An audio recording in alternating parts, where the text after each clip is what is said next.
Hi friends, welcome back. This is Module 2. We're getting into the how-to. In particular, we're going to be looking at the activities list. First, we'll start with 5 tips for your activities and awards list. Then I'll show you the difference between an amazing list and one that's just really good. And I'll show you what I mean by just really good. Some activities you may not have considered, why you should never ever stretch the truth, and a 3-step process for up-leveling your activities and awards list. All right, 5 tips for the activities and awards list. And by the way, this is in your course guide. This is just a really quick review. So, active verbs, active verbs, active verbs. Rather than saying something like worked at a clinic doing different things, I say try something like organized patient diagnosis notes, sterilized tools for surgeries, assisted with x-ray analysis. Notice how those verbs are giving me a little bit more information than something like worked at, right? Or this student said measured vitals, made health recommendations, prescribed medicine. Sounds like she's like a legit doctor here. I think it sounded like she was doing some high-level work. I don't know what kind of internship this was, but look at the verbs. Measured, made, prescribed, provided. All of that is giving us more content so we can better understand exactly what you did. Students sometimes skip over this thinking that they can fit, thinking that they can't fit their tasks in. You totally can. Make sure your verbs aren't redundant. So if you had, for example, instructing, helping, and teaching children tennis, we might wonder, what's the difference? So instead, consider something like instructed tennis students in proper technique. That's one thing with the verb instructed, while imparting, different verb, lessons in sportsmanship, health, and integrity. So one of them is more about learning tennis. The other one is more about learning life, right? So you can clearly separate those. So make sure the verbs are showing some kind of variety. Third, emphasize, and if you can, quantify any tangible, measurable impact you had. So whom did you help? How many people? How much money? Instead of raised money for children in Africa, raised how much? $3,000. To provide what? 18 uniforms and 6 scholarships. For whom? The students at this particular school in this particular place. Okay? That's really important. If your role is simply member or participant, you don't have to name it again and again. You can just list the activity. So instead of member this, participant that, you can just name the thing. Students are sometimes self-conscious about not having enough leadership stuff. You don't have to draw attention to the fact that you were just showing up for some of these things. You can just list the thing. Okay? And fifth, you don't have to put everything into your 150 character description on your activities list. Okay, you can make selective use of the additional info section. For example, if you were the creator of 3 different tech prototypes, as this student was, you could list, for example, researched, brainstormed, and created 3 prototypes of a water cleaning boat, recognized statewide. See additional info for more. Okay, so that little thing at the end says to the reader, hey, this was huge. I can't fit it all here. Bear with me. Check out more info over there. Now, the important thing when I say this is do this selectively. So I wouldn't encourage you to just randomly put a bunch of stuff in your additional info and say, see additional info for all of them. Having said that, if you have just like, let's say 3 or 4 activities that you want to list and you want to really go in depth, then you could say, see additional info. So use your best judgment here. All right. So what is the difference between an amazing activities list and a really good one? Here is a really good list. Peer tutor for AP Bio teacher.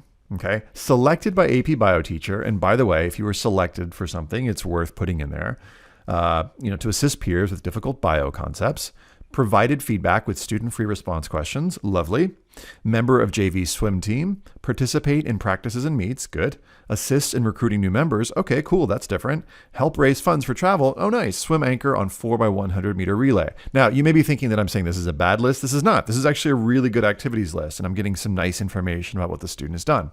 Mentor for Girl Scouts Troop 4321.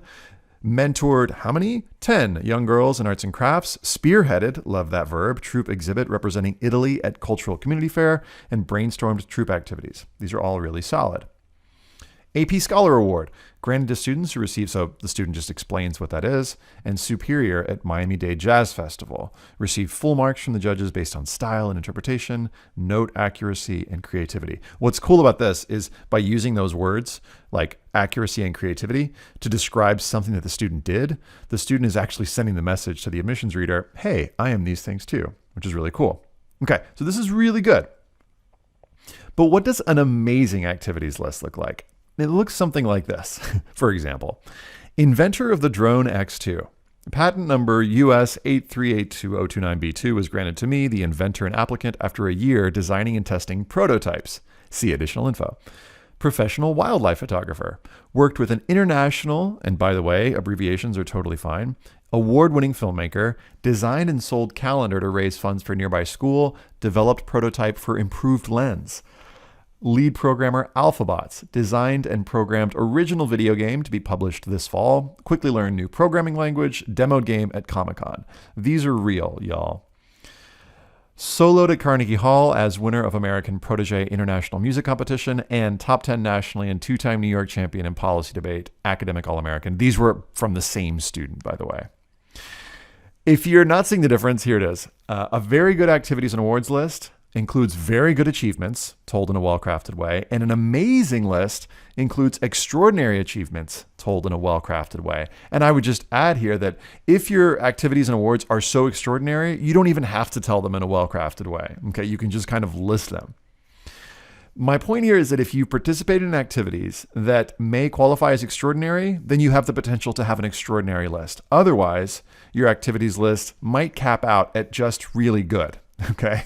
I hope that doesn't feel disheartening. I hope that feels like I'm saying to you, like, you've got to do the best with what you've got. And that's what I'm going to show you how to do in the next module. Here's some good news. Here are some activities that, if you haven't considered them yet, they might count. And I'm just going to show you this list. You can pause the video if you want to and spend some more time looking at it. But my goal here is to sort of ping for you ideas of stuff that you may not have thought about yet. Let's say if you've got just one activity listed and you're like, oh, it's looking a little thin. What are some other things you've done? You know, some students have taken online courses to learn coding, for example. Others compose music, and they might not think of that as an activity. Something like this can count, you guys. If you use a description to describe, you know, what you learned through it, what values you developed, it can really count. Here are some others, training pet goats, dogs, parrots to become therapy animals, juggling or unicycling, yoga. These are things that you may not think, oh, that doesn't count. It's got to be academic. It doesn't, as long as you can explain a little bit about why it's important to you. Here's what you should never stretch the truth. And by stretch the truth, I mean lie on your activities list. A quick tale. So I worked with a student a couple years ago who decided, and I didn't know that this person was doing this, to kind of pad the stats, which is to say, add a few hours here and there. There were some other lies. And I didn't find out until I got a call from the student's counselor. And this counselor said, hey, I heard from X, Y, and Z schools that there were some inconsistencies in this student's application. And I was like, what do you mean? And the counselor said, well, she said that she was an officer in this particular club. And I was like, is that not true? And she's like, no. And I was like, oh. And also she said that she went on such and such trip. And I was like, and did she? She's like, no. And I'm like, oh, that's bad. And she's like, yeah, the student is basically rejected from all these schools and has to issue an apology letter to all of the other schools that she applied to. And it was just bad news all around. So why not do this? It's not only are you potentially going to get found out and rejected, but it's just ethically bad news. So don't do it. Okay, sermon over. A 3-step process for up-leveling your activities list. Whether you think your activities are awesome or whether you think they're, just okay, this is going to work for you. And I'll share it with you in the next video.